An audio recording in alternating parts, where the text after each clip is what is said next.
Hey everybody, it's Thursday. And welcome to this week's edition of The Night Bite. I'm Josh. And I'm Emily. And I think we almost both forgot that it was Thursday. Or, I guess we didn't forget, but the week has flown by so fast that honestly, normally we meet our guest ahead of time. We small chat and do all of that good stuff and set up. And honestly, we didn't even get to do that today. So No. For those of you that are just joining us, I feel like we are also just joining us. So, welcome to the evening. And I guess we always start with a fishing report. So what do you have to share with us this week? How will you take the fishing report this week? You have all kinds of stories to tell everybody. Josh is secretly throwing me under the bus. I'm not throwing you under the bus. Okay.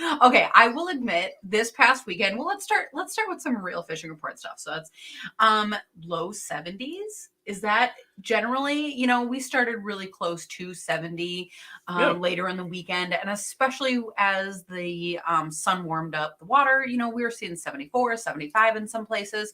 But with that heat that we were having last week, whoa, Josh is playing with things apparently. Yeah. With the heat that we had last week, I guess I can't say that I'm super shocked. But you are hearing people online talk about how fast some of the different spawns were. So if it's panfish, if it's crappies, I guess crappies are panfish, but the bluegills, the crappies, and then even pumpkin seeds come after that. And it just is going fast this year because that water, it started warming up and then it warmed up. And I guess one of the things that we've had fun with this year is because the fish are moving in and kind of out quickly in some cases. Our summer pattern is trolling. And so we moved to that a little bit quicker than in most years. Mm-hmm. And we've had a lot of fun doing that. And part of why I said to begin with that Josh is throwing me under the bus is because, while we're trolling around, we've actually found more walleyes than we normally run into. And so we've actually kind of honed in on this and kind of, taught ourselves a little bit of something new using one of our own techniques, if that's a weird way to put that. But, we're doing the same thing kind of in a slightly different way, maybe different plastics or whatever. And so we've had a ton of fun. I did lose Josh's biggest fish at the boat. It is what it is. It happens. We have 3 nets in the boat, and to be honest, I hate every one of them. So that's a whole different topic that we'll get to a different time. But I honestly was a little bit. Or if you want to hear about it, we can talk about it. You just let us know. But no, it was a crazy situation. We really weren't expecting it. We were fishing shallow water. 3 to 6 feet of water. And just trolling stuff around and just trying different stuff. And, you get lucky sometimes and there's just fish everywhere, we always talk about consistent weather patterns and if 20 days without rain and 20 days between 70 and 80 degrees with low winds and no rain isn't consistent.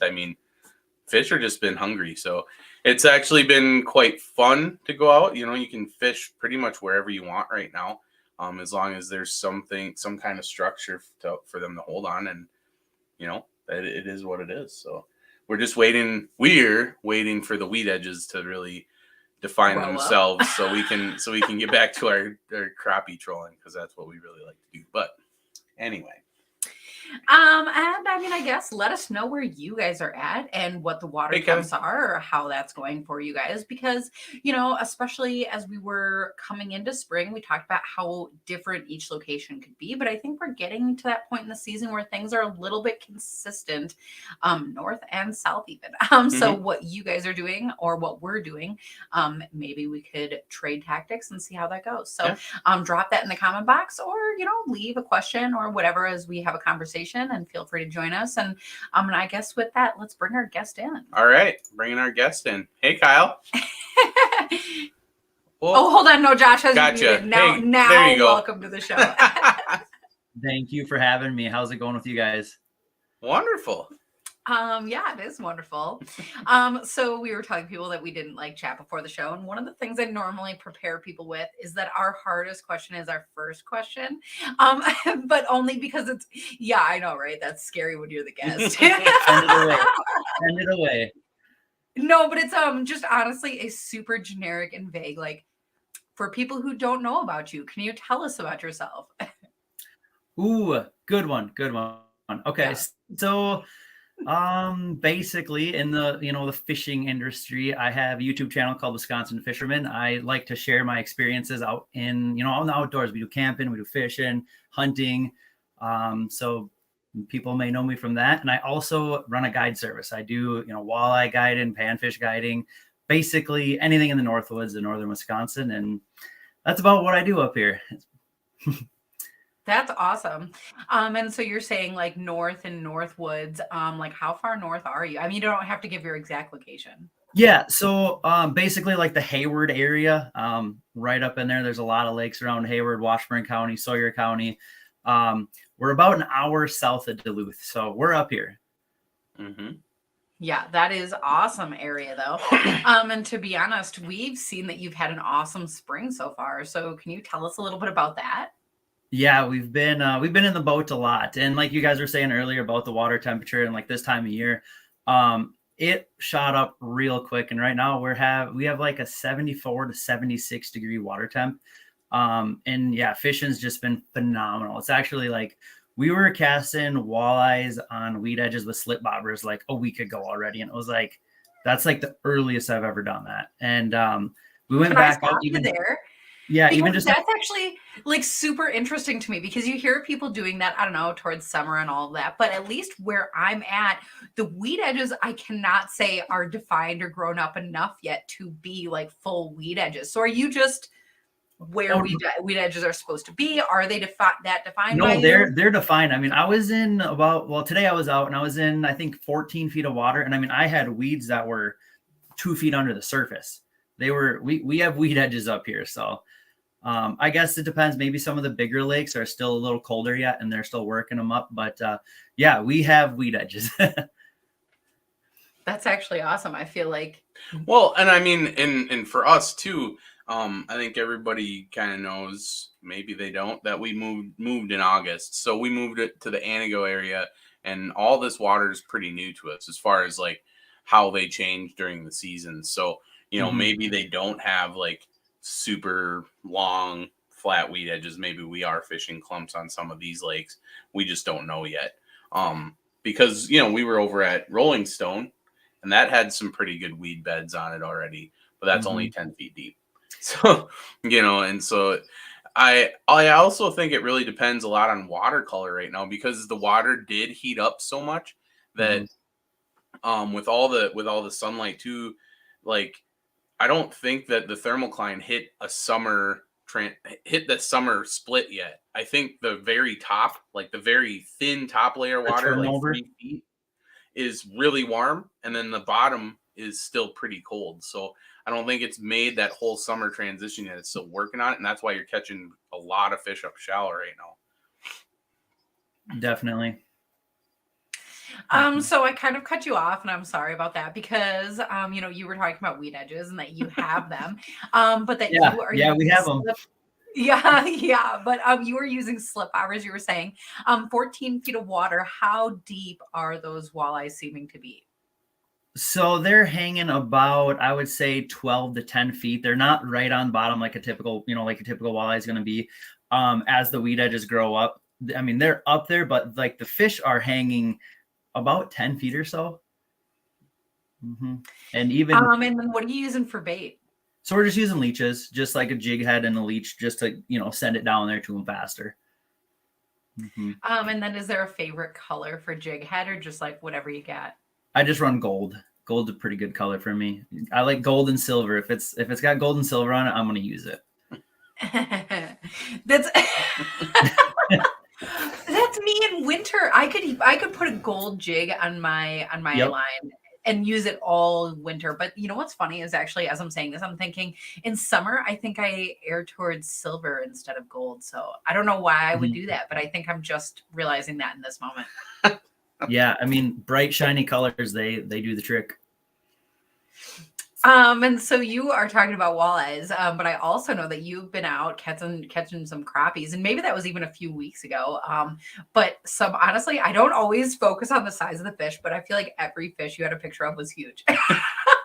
Yeah, we got into some like super shallow crappies, and we were like picking them off with a cane pole, and we let them go right back to where they were at. But it was really cool. I mean, never fished that lake for crappies, but it was like the perfect 61 degree in the back bay, and it was like they got to be in here. We just got to find them. So we stood up on top of the front of the boat, and we're kind of looking around. It was like there's a couple of them, and we got a few. It was fun. Well, and I love that you're talking cane poles because a lot of times people think, cane poles in midsummer. But are you setting that up any different for spring, or how does that look for you? Well, what I have, I always have a cane pole in my boat. It's actually in my boat right now, and a fly rod. So what I do, it's like kind of like a thread or like a braid, probably like 10 foot long, and then a uni knot to I think like 4-pound test or so. And then I run a little sinker and then just a number 4 like gold eagle claw hook. Put a minnow on it, hook the minnow through the tail, and the sinker is going to take the minnow down, and the minnow stays up. And since he's getting pulled down, and it's in the tail, they swim up, and the crappies just hammer it. It's like I tried it in the mouth, I tried it through the back, and then tail hooking them is where it was at. So that's really funny because I wonder if we're thinking the same thing right now. Maybe not even. I once had this conversation actually with somebody that we're related to, and I won't say who because of what I'm about to say about this, but you're talking about how you're hooking the minnow and that you tail hook it and that it makes such a difference. And to some people that is super obvious. Try it, just see what happens. But there are some people out there that are so used to hooking minnows in a specific one way or another. And I think so often that is one of those keys that seems so stupid that can make a huge difference. So I mean, is that something that you were taught to do? You were one of those that just tried it one day? Well, when I was growing up, basically Dad, we'd always hook them right through the back, and it was probably a couple of years ago. And I was like, I just want to try hooking it different. And that's when it changed me. And I was like, holy smokes.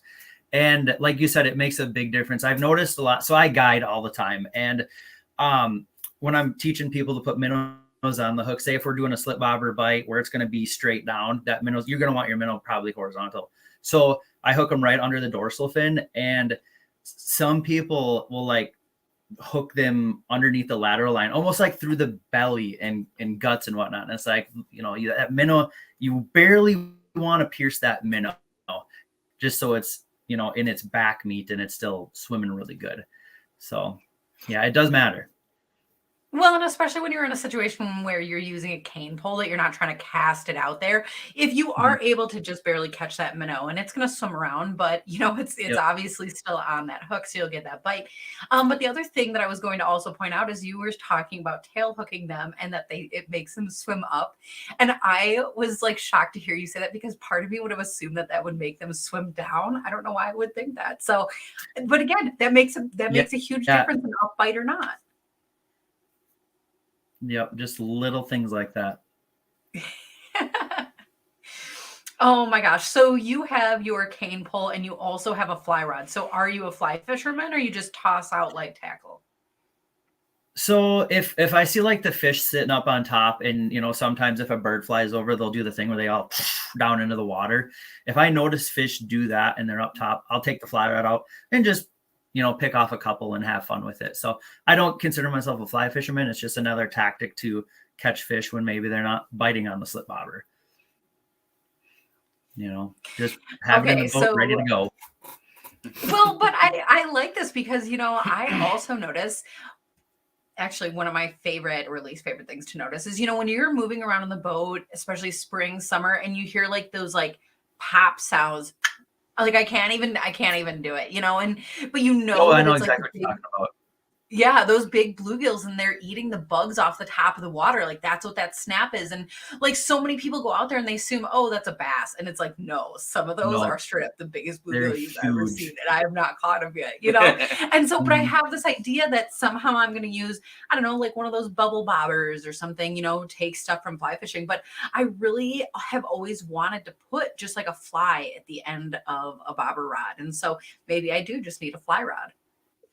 Yeah, well, even you can do it with a spinning, like I said, they make them clear bobbers. Just have a monofilament leader and put a fly at the end. Even like VMC makes it's like a tungsten fly for like ice fishing.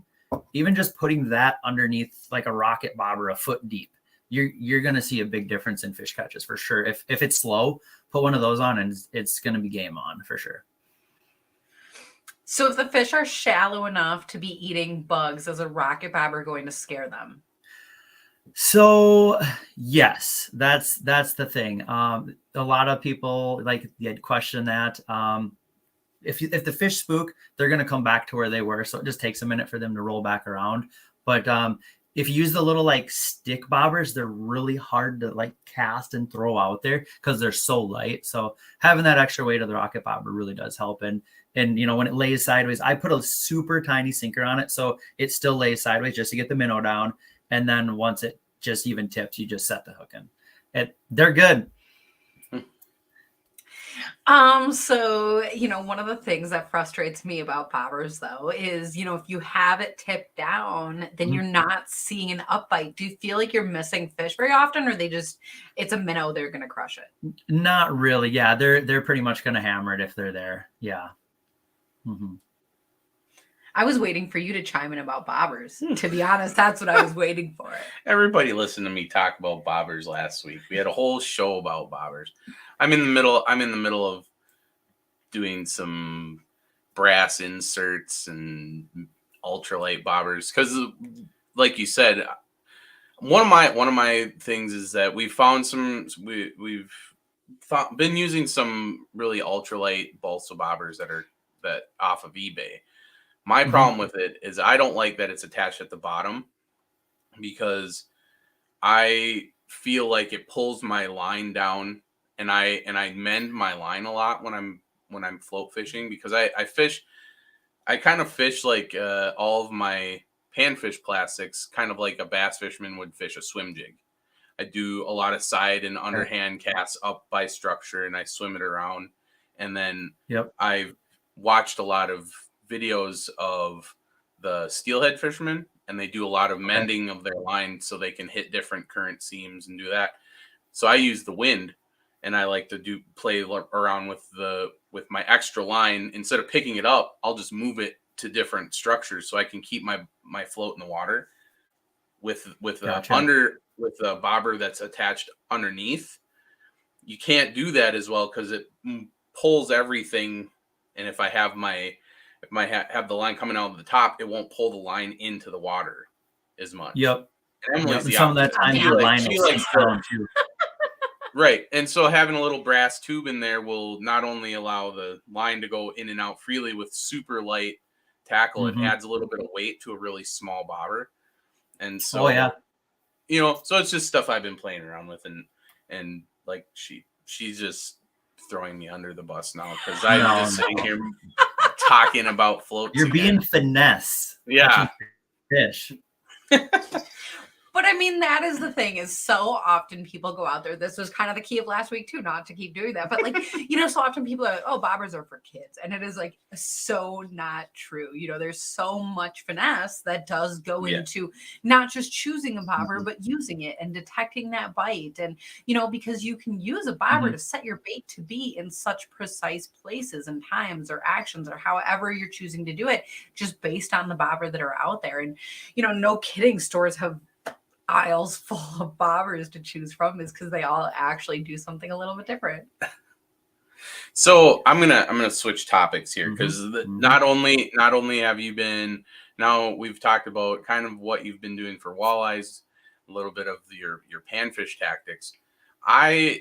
One thing is we really love having guides on the show just because all the guides we talk to all do something a little bit different, and that's why you should hire a guide if you're in a new area, is because you're paying for a day out, and hopefully you get some fish. It's fishing, so you can't guarantee that, but what you're actually paying for is the guide's knowledge of the area, their techniques, all of these little things that you should be picking up during the day, and that's why guides are there. Guides are like fishing teachers, and so that's why I like having you on. But all of you also have a preference for your clientele on what they should bring, what they should be prepared for. So, can you tell us a little bit about that? When somebody books a trip with you, can you tell us kind of what they should expect and what? Yeah. The whole day. I do the whole kit and caboodle as far as I supply the rods, I supply the, the gear, the bait, the water. I just ask people to bring like a lunch, so pack a small lunch or something. And usually, we're fishing so hard that, we're going to eat a quick lunch while we're moving between spots. And, cause it's fishing. I mean, I was raised to go out and fish all day. And I mean, that's what I do. I don't even stop to eat. So being as part of it, it's like, hey, let's have a lunch. But yeah, I pretty much do it all. I'll get to the boat landing, clean the fish for the folks too. It's a full thing for them. That's awesome. That is awesome. And I know that some people have some really specific rules about like sunscreen, bug spray, bring that with, do it beforehand. How about that? Mm-hmm. So I always have extra bug spray in the boat just in case like them ankle biting flies are out. I haven't seen those yet, knock on wood, but they're around the corner. They're coming. But yeah, I have sunscreen in the boat. I have bug spray, obviously first aid kits, things like that. But yeah. If you have not gotten the fly hatch yet, it's because they were all by our house. Like we have like giant flies and medium flies and small flies, and they all came out at the same time as the May flies. And so it's been thick around here. I haven't seen them yet. Oh my gosh. They're coming. They're coming. Okay.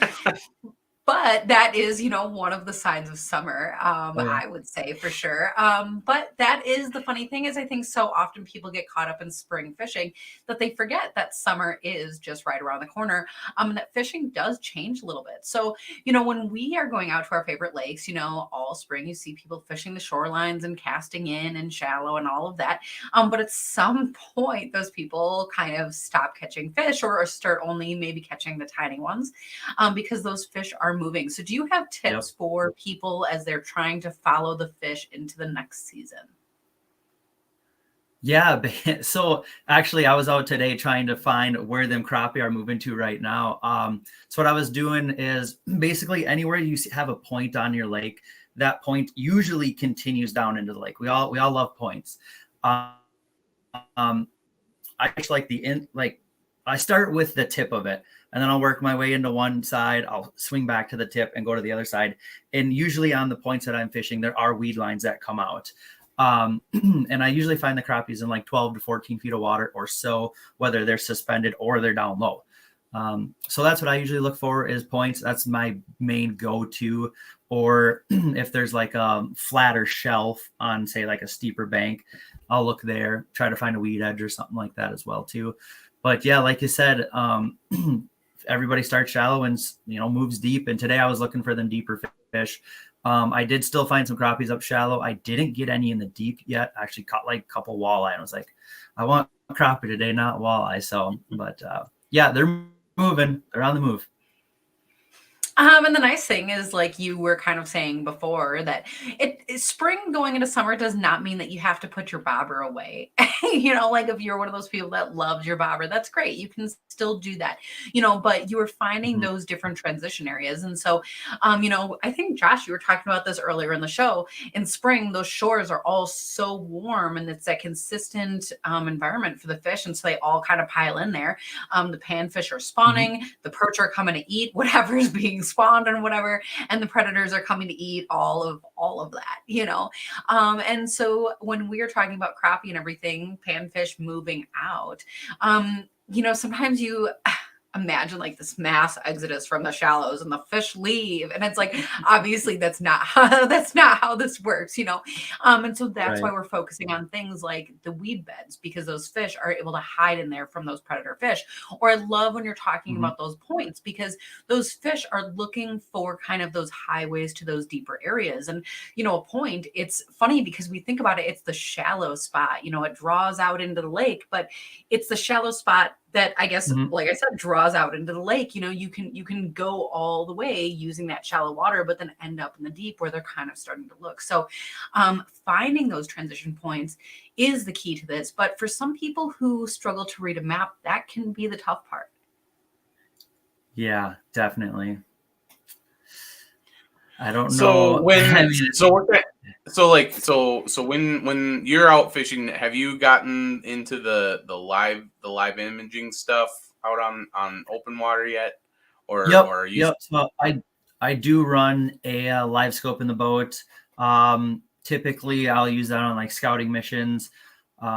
If the fish are really negative and it's a really tough bite, I'll pull out the live scope with the clients and say, hey, like you can see the fish, you can vertical jig them and see them swimming past. It's a tough bite, but I haven't had to do that lately. Had a kid in the boat the other day, and it was like playing a video game. We were catching 9-inch bluegills, and it was like wild. It was so much fun. But yeah, I do have the live scope, and it's a great tool. I mean, it's awesome. That's It is super really cool. cool. We're still back with all the old folks with just regular side imaging and just down imaging.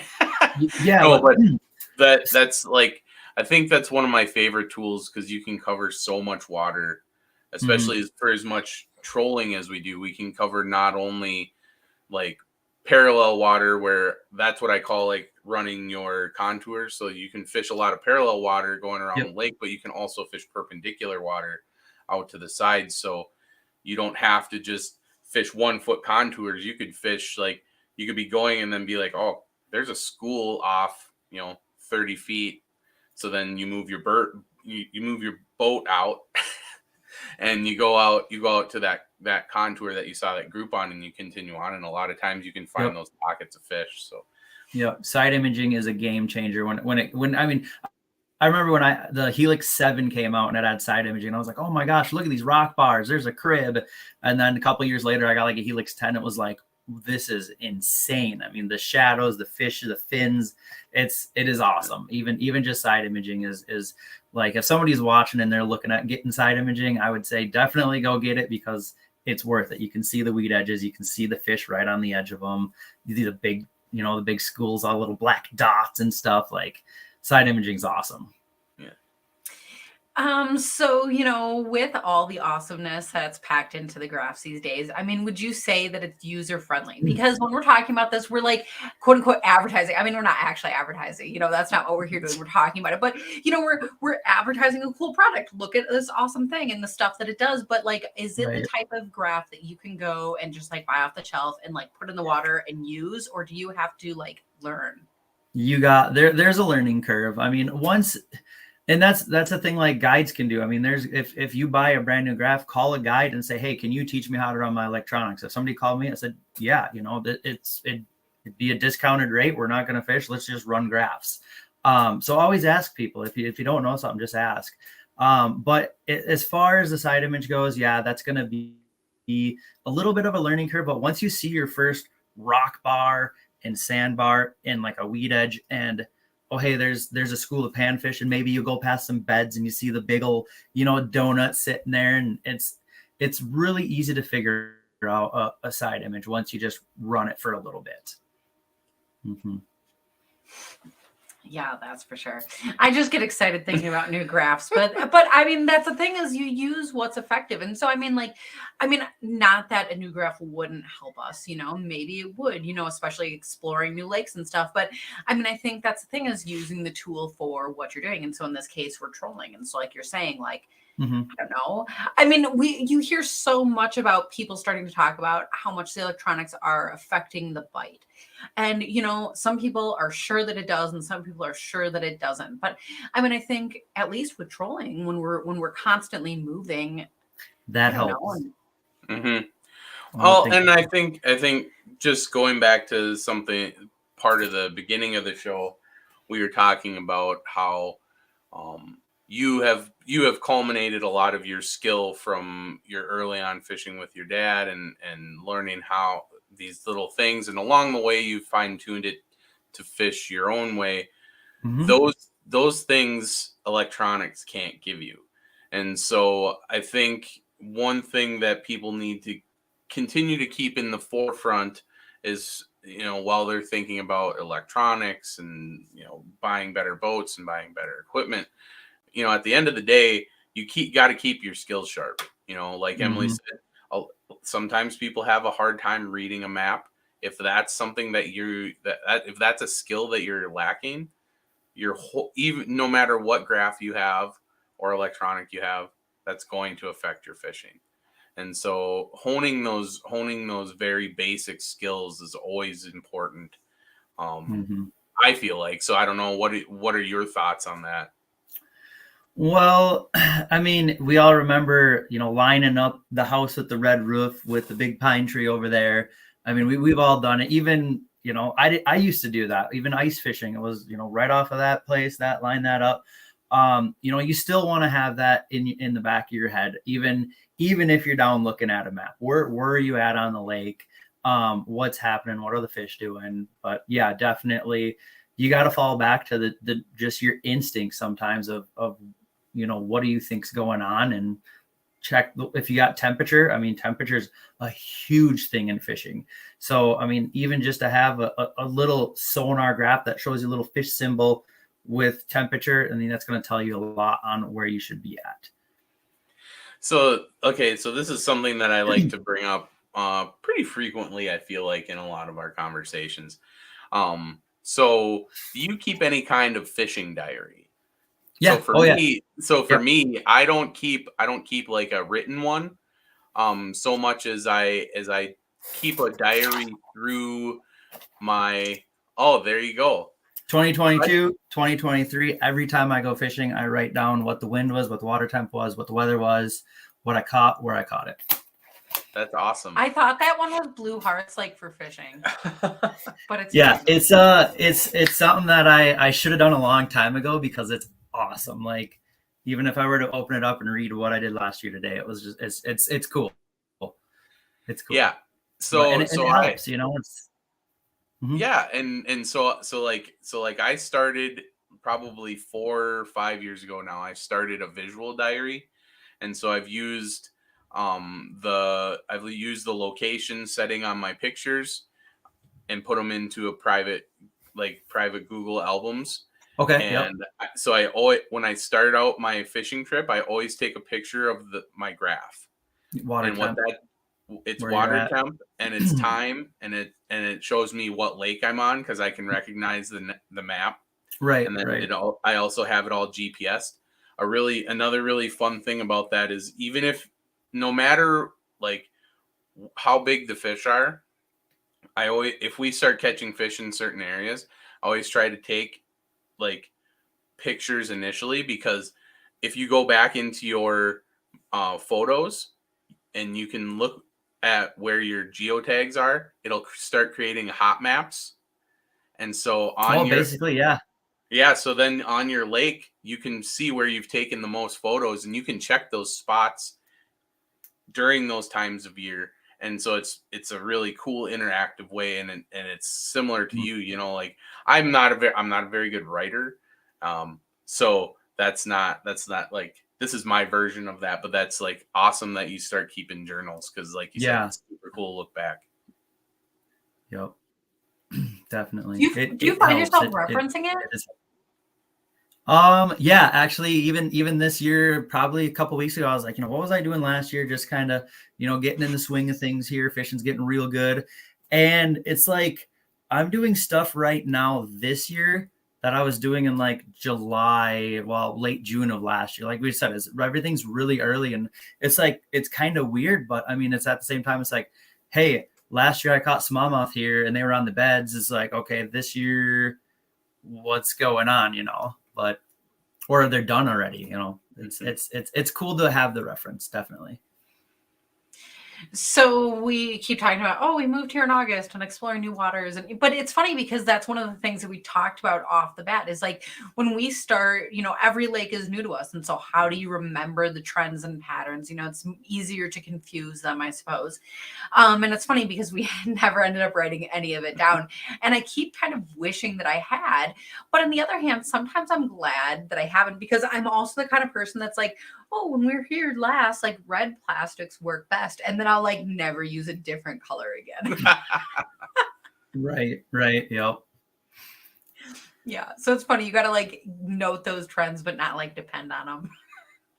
Yeah. Yeah. I don't really go to like the baits and stuff. It's just kind of water temps and seeing, what the fish were doing then versus what the water temp is now. Cause like I said, water temp is the biggest thing. It's the spawn. I mean, but the moon does a lot, there's a lot more than just the water temp. But I mean, looking at from last year to this year, it's just crazy already how different it is. So I'm excited to get and then I guess what's that? oh, look back in 30 years. Is that what you said? That would be funny. Yeah, see what it is. It's just like it'll be crazy. That is actually interesting. Mm-hmm. People are gonna want those like down the line. It is cool. We gotta start. Yeah, that's your job. Start. So the thing that got me writing notes down is Pat Schlopper, if you've heard of him in like the bass world and stuff. He's from Wisconsin. He's actually from like Shell Lake down the road a little bit. And my cousin used to fish with him like all the time. And he asked me one day, he's like, do you write your stuff down? Because Pat wrote all his stuff down, or maybe it was his dad. I ran into him or something. And it was like, I don't, and I should probably do that. And that's why I started doing that, is because of Pat. I mean, I don't really know the guy, but like, he's like won a Bassmaster, one of the big things. And it's like, if he's going that far, he knows what he's doing. So I was like, maybe I can do it too. And it's easy. Well, actually, one of the other people that we've talked to that's really a big fan of using a journal is Tyler Trampy, right? Mm-hmm. And that's actually pretty cool because he has notes from like a long ways back. I remember him saying, and so he does reference that too. And I mean, it's amazing. I mean, I guess in a way it's like pro and con though, because sometimes you see those trends and you're like, oh man, this lake is doing better. But then sometimes there's a cycle that happens, lakes change, fishing change. Sometimes things are down and, that's okay. But I guess to be able to even note that and see hopefully when things bounce back or whatever, or lakes go on cycles, or, I mean, you know all about that, but I guess that's super interesting to note. Mm-hmm, definitely. One of the other things that I'm thinking about, because you were talking about temperature so much, is, in summer, you hear people so often that are like, oh, if you're a catch and release fisherman, be careful for the fish, as they're, they return better in cooler water and stuff. And so I guess I don't know if any of us can answer that, but as you're talking about temperature being so important, I mean, I'm wondering this year how warm lakes are going to get, if that's going to be more than normal. Certainly that affects the weeds, but certainly it affects the fish too. Mm-hmm. They were talking about a cold spell coming this next week or so here. Mm-hmm. Hopefully that'll kind of level things off, and then put it to normal for a minute. But yeah, I mean, I don't know what the hottest water I've seen is. I want to say it was close to 90 degrees up top, and it was 4th of July, and 4th of July, it's the sun's high in the sky and it's glass calm out, and it's like, I want to fish, but at the same time, yeah, you want to make sure if you get a fish, it's in and, right back into the water. I always give them the extra little shove to make them go deeper, Mm-hmm. Yeah, I always hope that helps too. If you face them straight down like they're. Yeah. Yep, definitely. It helps. It helps. Oh my gosh, that's really super funny. Oh my gosh. So I mean, I guess, do you have like big trips coming up? Do you have anything unusual for your summer, or pretty status quo? Pretty normal. We're trying to plan a trip to like the camping trip to the Chippewa Flowage. We want to get over that way and spend a couple days over there and play around, catch some fish. Camp, hang out for a little while. But as far as, that goes, I did get a canoe with like a square back on it, or a flat back canoe. So I'm going to be restoring that, kind of like it's got some leaks. So I'm just going to put some old Gorilla Seal tape on it and going to take that out and do some videos on that. But otherwise I got a lot of guides booked, which is good. And, thankful for that. This later this month, it slows down a little bit. July, I got some more openings, but as far as big trips, I don't really have anything. Sydney and I, we want to shoot up to Canada again, because we had a really good time up there this winter. But yeah, it's pretty normal summer. We work pretty hard during the summers and spend all that extra time ice fishing for sure. Yeah. Did you see Josh's face when you were talking about your canoe and patching the holes, and that you'll share the videos and everything? He was so excited. I could see that. Yeah. But that is really super unique. I mean, there's a lot of people that have, boats in various conditions out there, and canoes and kayaks. That used to be something that people loved and depended on. So I feel like a lot of people have them, but now it's the trend again. And so people are like digging out all their old stuff and seeing if it still works. So that is really a cool project that you're going to have ahead of you. Yeah, it should be fun. It's just trying to find the time to, get out and actually do it and work on it. Well, that's true. Because any other time you'd either be fishing or like fixing the boat. Yeah, exactly. Or like getting eaten alive by mosquitoes because it's just rough up here right now. I don't know if you it's guys have the rough same. everywhere, man. Yeah, it's bad. It's bad. Yeah. It's actually funny that you say that because, we were talking also about water temps and stuff. And that also had me thinking about like nighttime fishing. Like, I don't know if that cools the water temperatures down, not at all. But I think a lot of times during summer, people think night fishing. Do you have a night bite up by you? Is that something that you do or the bugs are just too bad? There's a few times that we'll go out and we'll troll like stick baits for walleyes over like shallow stuff during the night. But otherwise not really. I mean, I'll do a dusk, sunset in. And then then the mosquitoes get really bad, say if you're close to shore, but usually out in the middle of the lake, they don't bother you that much. But you just don't want to be out there when a hatch comes, if mayflies hatch or something it's going to be bad. Yeah. Yeah, that's for sure. I think you're wearing one of those. Is that like a blue and it's like a striker and it has like where you can pin the neck gaiter in and out? Yeah, this is one of the old ones that had like the buttons on it. The new ones have like a click. The high tides. Yeah, that's right. I love high this tide. shirt. Yep. Yeah, I love it. It's so comfortable. But that's exactly what I wear this time of the season because honestly, I don't love the neck gaiter. And so like I can take that out, but then I hate the bugs. And so when they come out, that's what I do is I wear my gaiter for that. I gotcha. I put mine on all the time because I don't want to get burnt up. I mean, I'm already tanned up, I guess you would say, but I try to stay as not sunburnt as I can. So I wear bibs, I wear my striker bibs, the rain bibs all day long. Even if it's 80, 90 degrees out, I'm wearing my bibs, shorts underneath. And I stay pretty cool. I don't get really overheated at all. Mm-hmm. Mm-hmm. Yeah. Well, and talk about bug protection. Rain gear, I swear, I love that it's called rain gear because it's great in the rain, but they should call it bug gear because that's what I wear it for. Oh yeah, nice lightweight. They can't get through it. You bet. Oh my gosh, that's so funny. So we did a lot of chatting about fishing. And I know that there's people at home that definitely want to start taking trips and all of that. So did you say that you still had dates available for this year? Or I not do. So much? I do still have some later in June. I have some dates and even in July I have some more as well. And then how do people get a hold of you?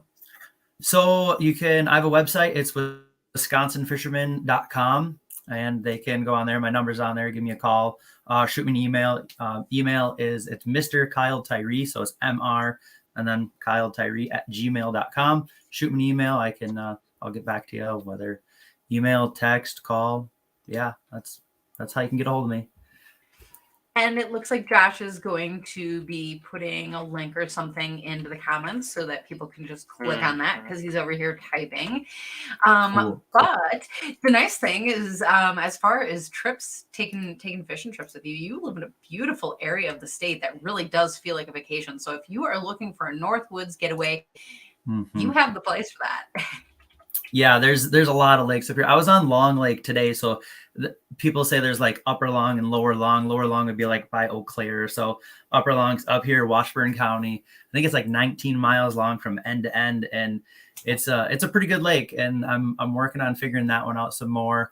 I've been fishing Shell Lake quite a bit. That's got some pretty nice fish in it. A big sand bowl basically, but there's a lot of structure of fish cribs. The fish like to hang out on those. And I mean, over in Hayward, you got Lacoudere, you got Grindstone, you got Round Lake, all great fisheries. And then even the little puddle lakes off the sides. I mean, the Birchwood fire lanes, I think there's like, I don't know how many lakes there are, maybe like 900 in Washburn County or something like that. But there's a pile of lakes up here, and you can always go out, catch your bluegills, catch your crappies, catch the pike, catch the bass. The bigger, deeper lakes are going to have your walleyes, of course. But yeah, the fishing up here is phenomenal. We can get on lakes where there's not a single house on a lake even. Barely stick the boat in, roll it off the trailer, and it's a quiet day. So super fun stuff. That is super fun stuff. That does not get better than a quiet lake. I hope we can find that this weekend. Yeah. But I know that we really love following your adventures, and Josh is definitely going to be following along to hear about your boat. And everybody at home definitely should go and check that out as well, because you've got some cool stuff going on. But I guess, I appreciate you being here on the show. We talked about a lot of cool stuff, but I imagine someday we'll want to have you back to talk about ice fishing as well. Oh yeah, definitely. I appreciate you guys having me for sure. But yeah, we can definitely talk once the ice rolls around here. The ice last year was just bad for everybody. We got all that snow on top of the 3 inches of ice we had, and it was bad. I don't want to talk about it, but it was bad. A lot of lakes froze out up here. The fish didn't, the weeds ate all the oxygen from the fish, and it was not good. Yeah. But that at the same time, it does help lakes, like you said earlier, they go in cycles, and that's something I've noticed, being up here as long as I have, is I've seen lakes come around, I've seen lakes get fished out, and I've seen lakes come back, because once they get fished out, people don't fish them anymore. In 5 years, you got bluegills that are this big. Yeah. Yeah, usually. Oh my gosh. Well, and hopefully we'll be able to see you on the ice, or maybe even the open water one day. Yeah. Because that would be a ton of fun. And to the people at home, you guys should check that out as well. And thank you guys for being here as well, because that is always part of the fun. And with that, looking forward to next week's edition of The Night Fight. Night, everybody.